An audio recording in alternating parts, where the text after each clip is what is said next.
A Bola Não Para está no ar para você aqui no canal de São Paulo, através da Vivo TV, canal 18 digital, 26 Vivo Fibra, pelo site do canal de São Paulo, canal sp.com.br, toda segunda, 8 da noite, uma entrevista inédita para você e também no meu canal no YouTube. Se inscreva lá, canal do Fred Júnior. Espero você também para acompanhar a Bola Não Para. E lá, inclusive, vocês podem assistir algumas lives que eu fiz durante toda essa quarentena aí. Fizemos lives com vários esportistas, inclusive com o convidado que está aqui hoje, Ivan Izzo, que é o nosso convidado, foi goleiro, jogou bola e hoje é técnico de futebol e vai falar com a gente, claro, sobre esse momento. Ivan, obrigado mais uma vez por estar aqui no estúdio, obrigado pela sua presença. Quero que você fale aí, né, ficamos um pouco enferrujados, né, mas a gente está tentando retomar esse caminho normal nesse momento, né, Ivan? Fred, é um prazer estar aqui, um prazer voltar à normalidade, né, sair, eu confesso que eu não gostava de fazer live, porque, enfim, é totalmente diferente, embora a gente teve que se adaptar a uma nova condição de vida, mas torcendo muito que isso passe, que as pessoas se conscientizem de voltar à normalidade. O vírus está aí, o vírus vai continuar, e a gente tem que ter a ideia dos atos de prevenção, né? Higienização, usando máscara, álcool em gel, para que a gente consiga ter a normalidade de volta. Eu acho que já são 4 meses. Sim. E a gente vê que as coisas não se alteraram, né? O pico que todo mundo esperava não chegou, né? Os hospitais aí, que foram hospitais de campanha, já do Pacaembu já se fechou e não atingiu em nenhum momento, né, a capacidade máxima.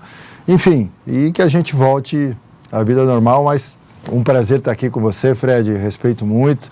E me sinto muito bem sempre quando participo com você. Eu fico muito feliz, eu sempre acompanhei o Ivan jogando futebol, né? Tô falando nem que você é velho, nem que eu sou novo, tá, Ivan? Eu acompanhei o Ivan jogando bola e depois trabalhando como auxiliar técnico, depois como treinador, e a gente sabe, e o meio fala realmente muito bem do Ivan Izzo. Eu tenho conversado com várias pessoas, né, que conviveram com o Ivan e sempre falam, enaltecem sempre a postura do Ivan Izzo. Ivan, claro que o nosso meio, o meio do esporte, foi impactado de uma forma brutal, todos os setores, mas o nosso meio em si, né, na parte de comércio de equipamentos esportivos, de roupa, sócio-torcedor, o clube em si, direito de televisão sendo discutido, tudo sendo novamente pensado, corte de salário, e o mercado de técnicos também, é óbvio, acaba sendo mexido, porque teve treinador, quando entrou a quarentena, foi demitido, e teve treinador que não conseguiu espaço, porque exatamente o mercado ficou parado. Um ou outro que conseguiu se encaixar, até nosso amigo Toninho Cecílio, ainda bem, né? Bom, ele se encaixou ali no Água Santa. Exato. Nesse momento que ele deixou lá em Goiânia e consegue fechar aqui em São Paulo. Então, são pequenas coisas que se movimentaram. Mas, no geral, tudo paralisado, né, Ivan? Queria que você falasse um pouquinho. Claro que você planejou de 2020, já mudou totalmente, né? Eu acho que todos os setores sofreram consequências negativas, né, Fred? Falando individualmente, né, no meu caso, eu sem dúvida iniciei o ano com um objetivo grande, né, como treinador do Taubaté, iniciando todo o trabalho de formatação de grupo, contratações, a maneira de se jogar, e por mais que você teve um período anterior ao início do campeonato de 30 dias de trabalho, o seu feeling em relação ao time, aos próprios atletas, ele acontece dentro da competição, né? E iniciamos a competição muito bem, chegamos a liderar a competição, e depois de 2 resultados ruins, eu acabei sendo demitido em 4º lugar na competição, né, dentro do grupo de classificação. Mas entendia, né, que quem é do meio do futebol, né, até conversando com outros profissionais, todo mundo reconheceu esse trabalho, que é o trabalho mais difícil de formatação e de início de trabalho. E eu entendia que dentro desse início de ano, o meu nome estaria num nível de possível contratação por outras equipes, né, para a sequência. E até teve 2 situações de sondagens, de conversas, mas eu saí no final de fevereiro do Taubaté e já em março entrou o problema do vírus. Dia do meu aniversário, 16 de março, foi a quarentena, inclusive. Começou, eu ganhei de presente a quarentena. Enfim, aí tudo se alterou, né? As competições, e no meu, como eu estou reiniciando minha vida profissional, o meu nível de clube, né, de competição, Sim. a gente nem sabe ainda, né? Se vai ter ou não, né? Como vai ser, então a gente está em compasso de espera. Realmente, para mim, foi muito negativo, mas acreditando que coisas boas sempre vão acontecer, né? Procurando nesse período não se afastar do futebol, né? Sempre atrás de notícias. Agora o futebol espanhol, o inglês, o alemão, né? A gente acompanha todas essas competições, o Carioca que voltou, enfim, para que você se mantenha atualizado, né? Esperando a próxima oportunidade e que não demore muito. Claro, com certeza, e torcemos para isso. E até, né, e isso é um detalhe importante, né, Ivan, que a gente coloca, como dirigente não tem isso, que contratou porque ele avaliou o nome e tal. Normalmente o dirigente vai naquela lembrança mais recente, né, Ivan? Então, exato. É isso que você falou, poxa, eu estava fazendo um bom trabalho, então vai para clubes que o Taubaté enfrentou, ou até gente de clubes acima, mas estão observando a Série A2, exato. por exemplo. Poxa, tem o Ivan Iso aí, está fazendo um bom trabalho, fez um trabalho desde o começo. Exato. E é esse o problema, né? Essa memória recente, não é que o dirigente, poxa, olha, eu lembro do Ivan no passado, não, é a memória atual. É o que acontece. O futebol memória foi perdida nesse momento, né? O futebol é muito momento, né? E até é super interessante isso, para a gente conseguir passar. Eu adoro fazer feira, né? Aqui em São Paulo, quem não é de São Paulo, né, tem essa característica, a cidade, claro. Né? E eu estava fazendo a feira de sexta-feira, que é perto da casa dos meus pais, lá em Santana. Sim. Encontrei um dirigente do Atibaia e ele, na feira, falou: pô, Ivan, você está fazendo um puta trabalho, não entendi você ter saído. Cara, me dá seu número. Então, na feira, né? Então, é a coisa de momento, né? De momento, né? Enfim, eu acho que a gente tem que estar consciente do que foi realizado. E esse momento vai passar e eu tenho certeza que coisas boas vão acontecer, e não só para mim, mas acho que para todos. Todas as pessoas que sofreram essa consequência aí, infelizmente, né? Eu espero, assim, de coração, que tudo isso passe o mais rápido possível. Então, com certeza, a gente está sempre nessa torcida, na expectativa, porque todo mundo foi, né? Eu falo do esporte em geral, é claro que todos os setores foram afetados, mas da nossa área, realmente, o impacto foi muito grande na área de comunicação, na área de eventos, na área esportiva, porque a gente sabe quantos atletas aí, Ivan, a gente tem citado, não só os técnicos, né, mas quantos atletas, que é a maior parte do futebol, estão aí desempregados, com problemas, com salários atrasados, não sabem o que vão fazer. Eu acho que é importante salientar, né, que a referência do futebol do brasileiro são os grandes clubes. Sim. Mas os clubes menores, né, principalmente clubes, no meu caso ali, com o Taubaté, é um grupo que é formado para 3 meses de competição. E nesses 3 meses, o orçamento para a disputa, ele é feito junto com empresários da cidade. Sim. Então captação, você imagina, né? Exatamente. Então não é que o clube tenha dinheiro, né? Isso acaba terceiros ajudando o clube. Sim. Então imagina que com a pandemia também esses empresários sofreram, claro. E isso impacta diretamente no clube. Eles vão cortar. Então eu conversei com alguns profissionais lá do Taubaté há pouco tempo, e o último salário deles foi em fevereiro, né? Então março, abril, maio, quando acabaria a competição, né? E ainda não se sabe quando a Série A2 volta, né? Se fala muito da 1, liberar agora para os clubes voltarem aos treinamentos, mas ainda não tem uma data de retorno para a competição, né? Isso acaba, infelizmente, impactando principalmente os clubes menores e os atletas que não têm uma condição tão boa. Né? Eu tenho conversado com vários, né? Fazendo essas lives, a gente tem... A live aproximou essas distâncias, às vezes o cara não pode vir aqui no estúdio, mas assim, eu tenho conversado com muitos da Série A2, da Série A3, e mostrando uma realidade, né, Ivan? Porque assim, o público em geral acha que é tudo milionário, ganhando muito bem, e infelizmente não é isso. Quantos estão aí desesperados, fazendo outras funções, virando Uber, vendendo comida em casa, fazendo junto com a esposa, com a família, alternativas para poder depois pensar se ainda vai voltar a jogar bola ainda esse ano, né, Ivan? Porque exato. A situação é complicada. É importante isso, né? Acho que as pessoas têm uma imagem, um mundo da fantasia do futebol que não é a realidade, né? E acho que é importante a gente colocar isso, né? O futebol, muita gente tem a necessidade de estar em atividade. E não é para ganhar muito, né, Ivan? Não. Não é que a pessoa está parada porque depois vai vir uma... Se ganha pouco, né? Eu já vivi os dois mundos, né? De ser atleta de um clube como o Palmeiras, mas também de ser atleta de um clube menor, que você não sabe se você vai receber o mês que vem. E agora, como profissional na área técnica, é a mesma coisa, a mesma questão. Então, são mundos diferentes, são de extremos, né?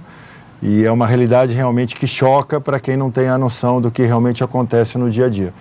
Então, por isso que eu torço, né, que o futebol volte, né? Eu acho que aí o governo municipal, o governo estadual, eu acho que é um pouco incoerente você reabrir um shopping e não poder ter jogo de futebol num campo aberto, sem torcida, né? Com 20 pessoas, 22 atletas dentro de uma área aberta, sem torcedor. E isso faz com que as coisas começam a ter um caminho próprio, né? Sim. Então eu torço que o mais rápido possível isso possa acontecer. Ivan, você tem empresário ou você não tem empresário? É você que trata suas coisas? Ô Fred, eu conheço dois profissionais, assim, eu conheço vários profissionais, né, empresários, mas eu no período que eu fiquei com o Dorival, que foram 10, 11 anos, eu conheci grandes empresários, e isso acho que é importante também a gente falar, Fred, porque quando a gente está num nível, o meu telefone não parava de tocar, né? Eu acho que possa ter acontecido com você na época da Jovem Pan. Exatamente. Infelizmente, o futebol tem muito interesse, é a realidade. Então, esses grandes empresários que me ligavam para pôr jogador, enfim, hoje, né, ninguém aparece. E eu também não fico correndo atrás, né? Claro. E teve dois empresários que acreditaram em mim, e até ressaltar também o Olivério, que o Olivério, quando soube do fim da minha parceria com o Dorival, foi a primeira pessoa a me ligar e falar, olha, eu vou te ajudar, né? Então o Olivério foi um cara bem ponta firme, assim. E depois veio o Hugo, que é um empresário aqui de São Paulo. Que o Gilson Kleina trabalha com... Exatamente, que trabalha com o Gilson. E ele me ligou, quis conversar comigo e a gente... Mas assim, é uma questão, não é nada firmado mas em contrato. Havendo a possibilidade, ele... Foi uma atitude dele entrar em contato e acreditar em mim, né? E o Jadson também, que é um rapaz do sul, de Curitiba, que os atletas dele que trabalharam comigo tiveram o feedback dos atletas, ele também me ligou e quis trabalhar comigo e quer trabalhar comigo. Enfim, então, eu acho que nesse momento de recomeço profissional, são as pessoas que estão acreditando em mim, né? E até por coincidência o Hugo me ligou em cima do que você falou no início, né? O Hugo me ligou na quarta-feira, semana passada, que estava saindo de Novo Horizonte, foi acertar o contrato ele trabalha também com o Fonseca, o Roberto lá no Novo Horizontino, e passou por Mirassol para falar com o Juninho, que é não sei se é o presidente ou do Mirassol, e que o feedback deles em relação ao meu nome, todos positivos, que todo mundo, enfim. Então, graças a Deus, né, e acho que isso não tem dinheiro que pague, hein, Fred? Com certeza. Você ter o seu trabalho reconhecido e principalmente pela honestidade, pela correção nas atitudes. Eu posso errar por extremos, por me posicionar, né, mas nunca deixar de ser correto naquilo que eu acredito, né? Acho que isso está faltando um pouco aqui no Brasil. Com certeza. Nós vamos para o intervalo, daqui a pouco voltamos com mais A Bola Não Para você, com o Ivan Izzo, que é nosso convidado aqui no programa de hoje.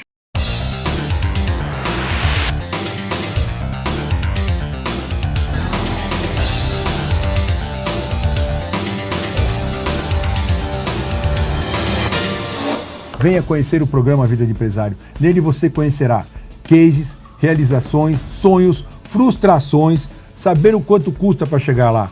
Você tire suas dúvidas, suas dificuldades. No programa Vida de Empresário você conhecerá tudo isso. Inscreva-se no nosso canal, deixe seu like e não perca o nosso programa.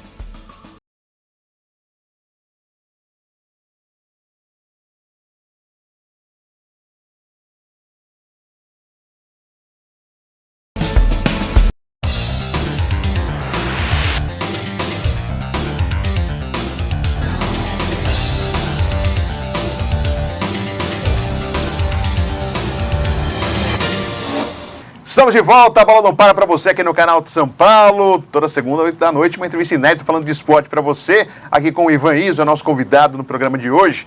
Ivan, a gente está vendo, né, e a gente viu na quarentena quantos repetecos, quantas lembranças, né?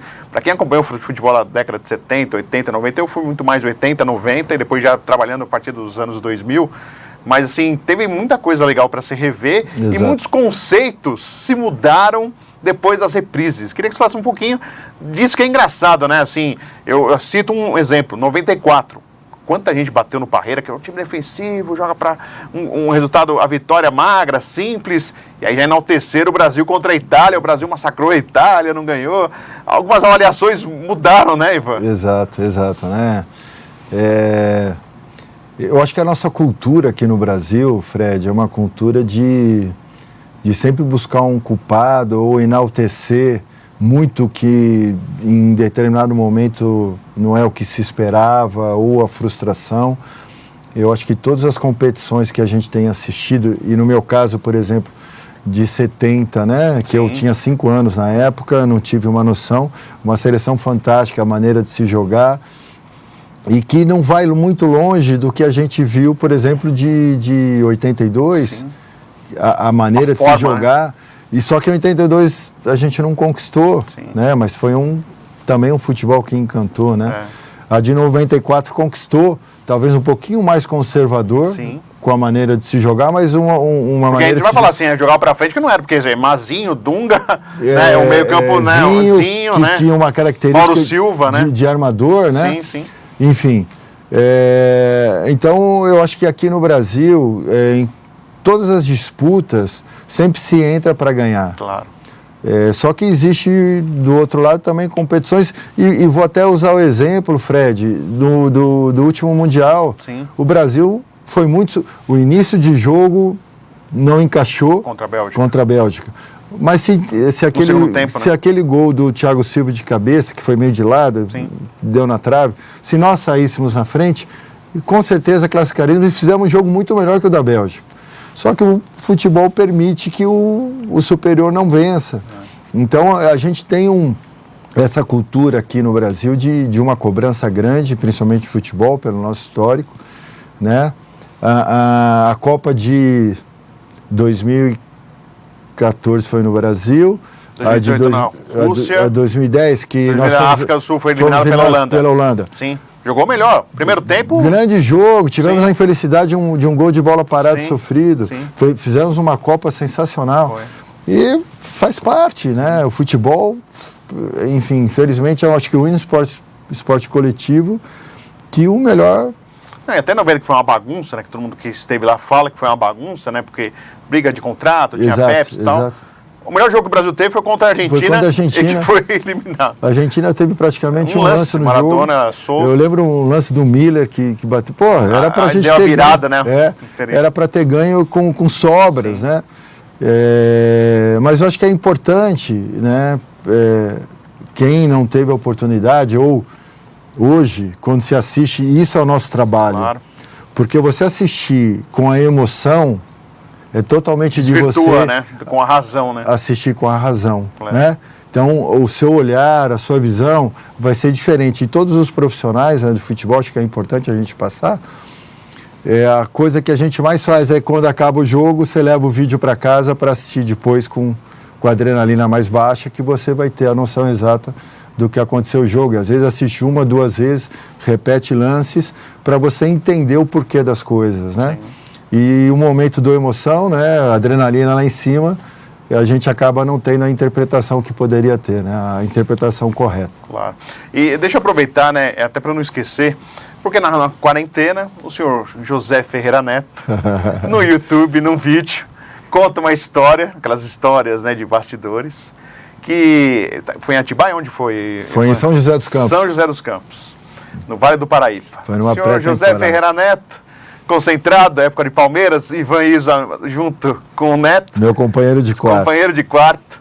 Aí, Neto descobre que tem um fast food, um McDonald's tem ali, e faz um acordo aí para poder receber lanches no quarto, porque o Leão ficava em cima para ele emagrecer. Ele emagrecia, mas daí ele comia à noite e no outro dia. Pô, mas que acontece? Ele nunca tava.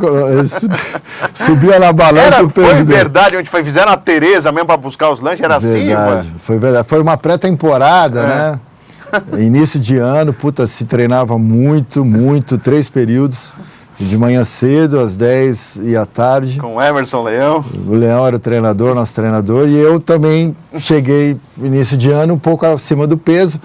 E naquela época não se tinha as informações que a gente tem hoje, né? Com nutricionista. 89, eu acredito que foi, 89, né? janeiro de 89. E foi a época que o time ficou invicto, inclusive. Foi, acho que na história do Palmeiras, eu não sei. Invictos ganhou, acho que 26 jogos. Eu acho que nós perdemos no ano, entre Paulista e Brasileiro, 3 jogos, se eu não estou enganado. Sim. E perdemos os jogos que você não podia. Foi para o Bragantino. Bragantino, né? Bragantino no Paulistão. Sim. E no Brasileiro, acho que perdemos para o Fluminense no Rio e para o Corinthians em São Paulo, e a gente também não chegou ao título. Mas naquela preparação, a gente treinava muito, Fred. E tinha a mesa lá do pessoal que estava acima do peso, e a gente era arroz, tomate e filé de frango, né? Ele fazia, porque o Neto falou que tinha a mesa, quem estava no peso. Era uma mesa separada. Separada, e quem não tá. Meio que, olha, esses caras aqui que estão fora do peso. Então era uma coisa já direcionada. Só que chegava à noite, era impressionante, a noite dava muita fome. Imagina, muita fome. Salada e frango dá fome. E aí a gente, com um rapaz lá, um profissional, puta, tadinho, nem sei o que aconteceu com ele depois. Acertou lá um esquema que ele tinha o shopping do lado ali do hotel, e ele trazia os lanches do McDonald's para nós, né? E o Leão depois pegou, deu um problema. Pô, a gente passava fome. É até engraçado hoje, mas, pô, era duro. Você vê que o Neto, né, a memória que ele tem. Era duro, cara, era duro. O Neto sempre foi... Que figura, sempre foi, né? Criativo, né? Ele é uma figura. Mas eu falei, quando ele falou que era o Ivan, ainda falei que ia citar com você, ele falou, pergunta pra ele se é verdade. É verdade. O duro que era eu, Neto, Paulinho Carioca, Zanata, enfim. Foi um período... graças a Deus que o futebol mudou muito, né? Que o acesso, né, hoje... Mas são experiências, né, Ivan? Coisas que a gente faz que hoje não faria, mas naquela época... Né, Mas hoje o atleta sempre dá um jeito de fazer uma coisinha, né? Sempre tem, né? Não tem jeito. O atleta não vai mudar, né? Mas aquele foi um período legal de convivência com o Neto. O Neto, um cara, né, o que a gente vê hoje ele apresentando, o dia a dia dele sempre foi assim, né? Um cara de um coração enorme. Sim. Mas foi uma experiência verdadeira, Fred. Que beleza. Ô, Ivan, e você foi goleiro e agora você está vendo os goleiros ganharem uma dimensão tática importante, participando com os pés, né?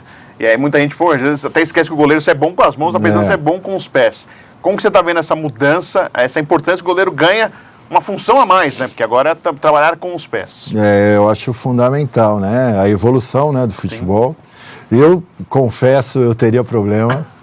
Cara, eu teria muito problema. Enfim, naquela época a gente não trabalhava isso, né? Sim. Eu não sei como que seria... E até necessidade, né, Ivan? Se recuava e o goleiro podia agarrar, né? A bola era diferente. No primeiro momento podia, né? Pegar com as mãos, né? Não necessariamente com os pés, né?